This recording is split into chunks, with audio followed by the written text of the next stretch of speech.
Christina n'avait que 17 ans lorsqu'elle a donné naissance à son fils handicapé, Evan. Elle a travaillé dur pour l'élever seule et devait le tirer sur une poussette pour l'emmener à l'école. Des années plus tard, ce que son fils a fait pour elle l'a rendue très heureuse. Je m'appelle Christina, et mon parcours de mère a été pour le moins merveilleux. Je me souviens comme si c'était hier, du jour où j'ai posé les yeux sur mon petit miracle, Evan. Même si son père m'avait quitté peu de temps avant sa naissance, j'ai su que tout allait bien se passer à la seconde où je l'ai vu. Je n'avais que 17 ans quand j'ai eu Evan, et je n'étais absolument pas prête à être mère, et encore moins à avoir un enfant handicapé. Les mots du médecin résonnent encore aujourd'hui dans ma tête, au moment où ils ont amené son petit corps dans mes bras. Il semble qu'il y ait eu des complications majeures pendant l'accouchement. Je suis désolé de le dire, le petit Evan ne pourra jamais utiliser ses jambes, a expliqué le médecin. Mais alors même qu'il parlait, sa voix s'estompait au fur et à mesure que je fixais les petits yeux d'Evan. Je sentais que tout irait bien. Que cet obstacle n'empêcherait pas mon petit Evan d'être l'un des plus brillants rayons de lumière dans le monde parfois sombre que j'ai appris à connaître. Même à seulement 17 ans, j'avais vu ma part point en le regardant dans ses beaux et doux yeux, je lui ai fait une promesse, maman ne te laissera jamais tomber, mon bébé. Pour toi, quoi qu'il arrive, je donnerai toujours le meilleur de moi-même. Quoi qu'il arrive. 10 ans plus tard, Evan et moi étions toujours soudés. Bien qu'il soit physiquement handicapé, Evan était brillant pour son âge. Il était toujours le premier de sa classe, et parfois cela semblait même ne pas demander d'effort. Je suis tombée enceinte pendant ma dernière année de lycée et j'ai dû travailler à plein temps pour élever un enfant handicapé, ce qui a limité mes possibilités d'avoir une belle carrière. Au moins, j'ai eu la chance de trouver un emploi de femme de ménage dans une ferme. Evan et moi vivions un peu à l'écart de la ville, dans une petite maison ancienne que j'avais héritée de mon grand-père.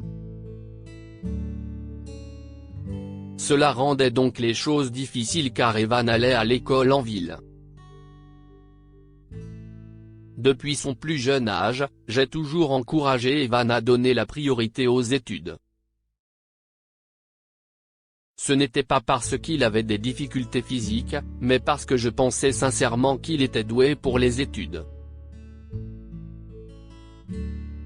D'ailleurs, à un jeune âge, il comprenait des concepts qui me dépassaient en tant qu'adulte. Evan, tu dois étudier dur, ok? Je ne peux pas te laisser grandir pour faire le ménage de quelqu'un comme ta mère. Je suis reconnaissant de pouvoir mettre de la nourriture sur la table pour nous deux, mais ce n'est pas ce que je veux pour toi, lui rappelais-je souvent. Je sais, maman. L'école n'est pas si difficile. Je vais devenir plus intelligent et nous faire gagner beaucoup d'argent un jour. Et je pense que tu es une femme de ménage géniale et encore mieux, maman, répondait-il souvent. Evan étudiait dans une école près de la ville, à environ 5 km de chez nous. Malheureusement pour nous, à cause de son handicap, Evan ne pouvait pas aller à l'école à pied, et le bus scolaire ne pouvait pas venir le chercher à la maison parce qu'il n'y avait pas de route à cet endroit. En effet, c'était notre voisin qui nous aidait à emmener Evan à l'école, mais il avait depuis déménagé en ville. Donc, pour respecter la promesse que j'ai faite à Evan à sa naissance, je devais faire un plan quoi qu'il arrive.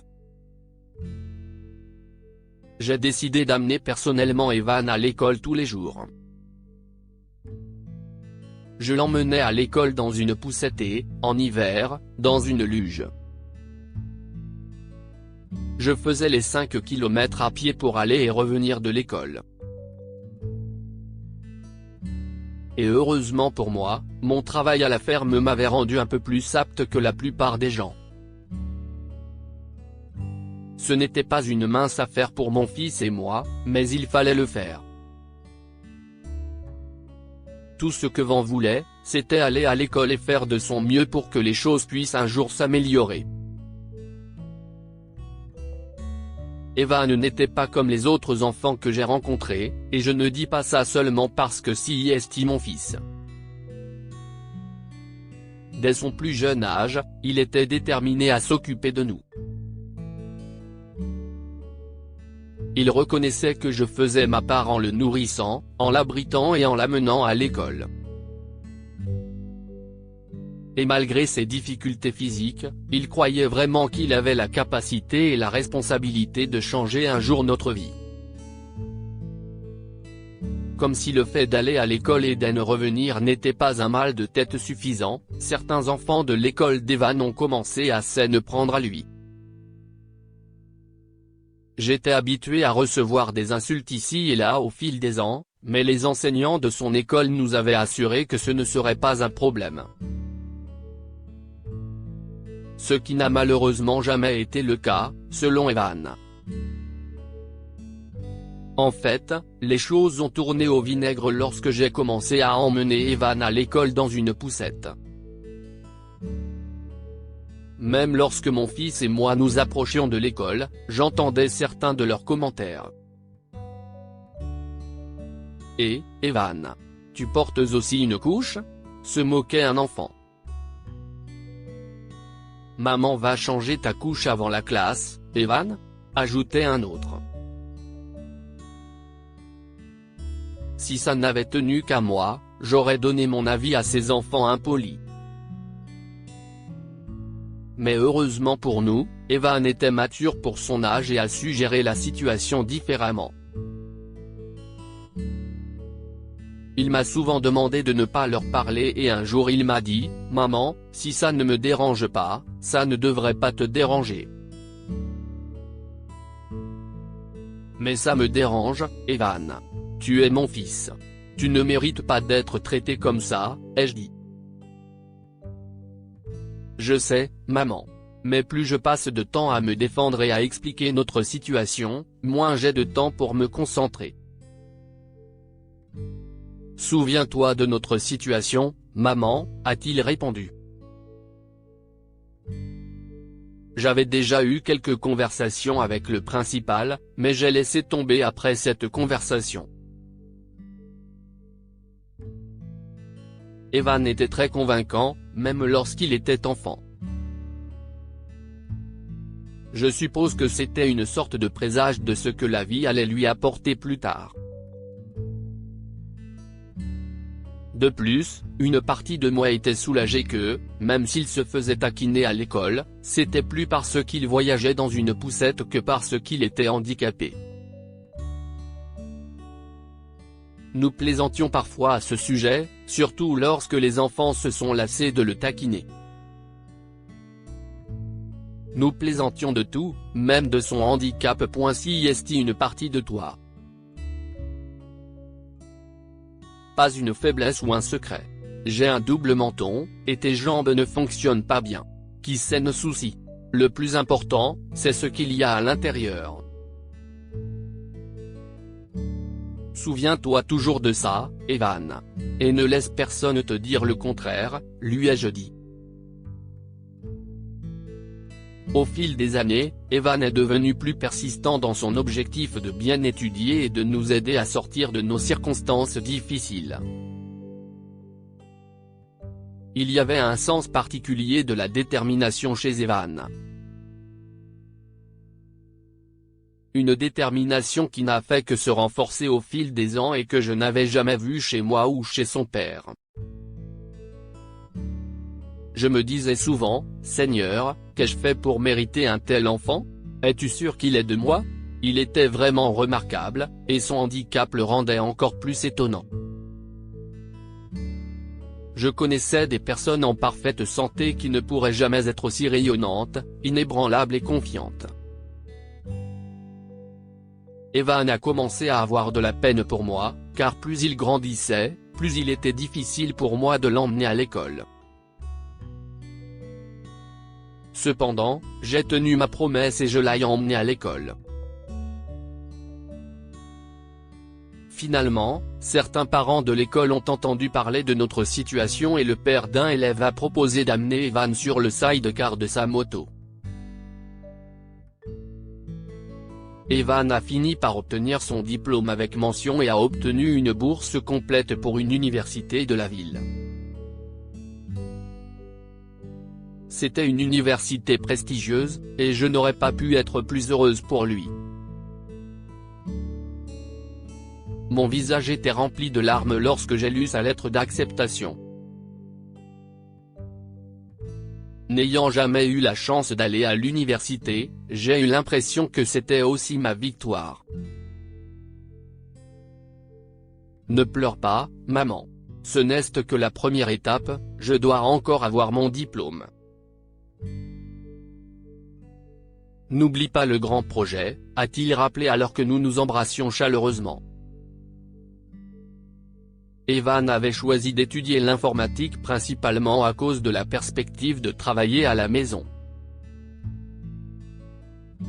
Il aurait pu facilement être admis dans n'importe quel autre cours avec ses notes, mais il était sûr que c'était la voie qu'il voulait suivre. Il était également ravi que l'université dispose d'installations ultramodernes pour les étudiants handicapés. Au cours de la dernière année de ses études, j'ai reçu un appel d'Evan qui allait me bouleverser. Je commençais enfin à voir la chose importante dont il me disait. « Maman, j'ai une nouvelle incroyable. Tu ne vas pas croire l'appel que je viens de recevoir », a dit Evan, plus enthousiaste que d'habitude. « Quel appel ? Allez, Evan, tu sais que je ne suis pas doué pour les devinettes. » Arrête avec ça. J'ai insisté, imaginant déjà 1 million de scénarios possibles dans ma tête. D'accord, tu te souviens du poste dans une grande entreprise technologique auquel j'ai postulé il y a quelques mois ? Demanda Evan. Je crois me souvenir que tu en as parlé. Attends, ils t'ont proposé quelque chose pour après le diplôme ? Ai-je demandé avant de me mettre à délirer. Maman. Calme-toi. Non, ils ne m'ont rien proposé pour après le diplôme, a-t-il répondu. Liu-Chem. Je ne comprends pas. Qu'est-ce ce que tu me dis, Evan ? Ai-je demandé, déconcerté. Ils m'ont proposé un travail, et ils veulent que je commence cet été. Je travaillerai pour eux pendant que je terminerai ma dernière année. Ils ont même dit qu'ils seraient flexibles avec mon emploi du temps pour que je puisse gérer mon travail et mes études, a-t-il expliqué. Oh, waouh. Mon amour, je suis si fier de toi. J'ai crié, incapable de contenir mon excitation. Ce n'est même pas la meilleure partie. Le salaire est vraiment bon, maman. J'ai déjà trouvé un bel appartement en ville, a-t-il dit. J'étais complètement sur la lune, et je pense que j'ai peut-être même un peu ennuyé mon fils. Nous sommes restés debout pendant des heures alors que je lui posais 1 million de questions sur son nouveau travail. Evan était payé 3 fois plus que ce que je gagnais. Avec son premier salaire, il a pu m'acheter tout ce que j'avais économisé pendant des mois. J'ai enfin vu la situation dans son ensemble, et ce n'était que le début. En 3 ans seulement, Evan a pu accéder à un poste de direction dans l'entreprise. Grâce à ses nouveaux revenus, Evan a pu subir une opération qui lui a permis de marcher. Il boit encore un peu et doit suivre une physiothérapie chaque semaine. Mais si est un grand pas en avant par rapport au diagnostic du médecin il y a quelques années. Je n'oublierai jamais le jour où il est venu me chercher dans son tout nouveau SUV de luxe. Avoir mon fils qui me conduit dans cette belle voiture était la plus belle des sensations. En passant devant son ancienne école, je me suis souvenu de tous ces jours où j'ai marché ces 5 km en poussette, et maintenant mon fils me conduisait dans un SUV. Evan avait loué un nouvel appartement en ville et avait décidé de me prendre avec lui. En effet, le grand projet dont il avait parlé toutes ces années était devenu notre réalité, et je ne pouvais pas être plus fière ou plus heureuse. Nous étions à nouveau tous les deux, mais les circonstances étaient complètement différentes cette fois. Heureusement, ou malheureusement pour moi, Evan a rencontré une fille, et ils sont tombés amoureux. Elle a l'air d'être une fille vraiment sympa. Et même si j'aimerais continuer à rester avec lui, je crains que cela puisse affecter leur relation. Pensez-vous que je devrais retourner dans l'ancienne maison ou rester avec mon fils? Dites-nous ce que vous pensez et partagez cette histoire avec vos amis.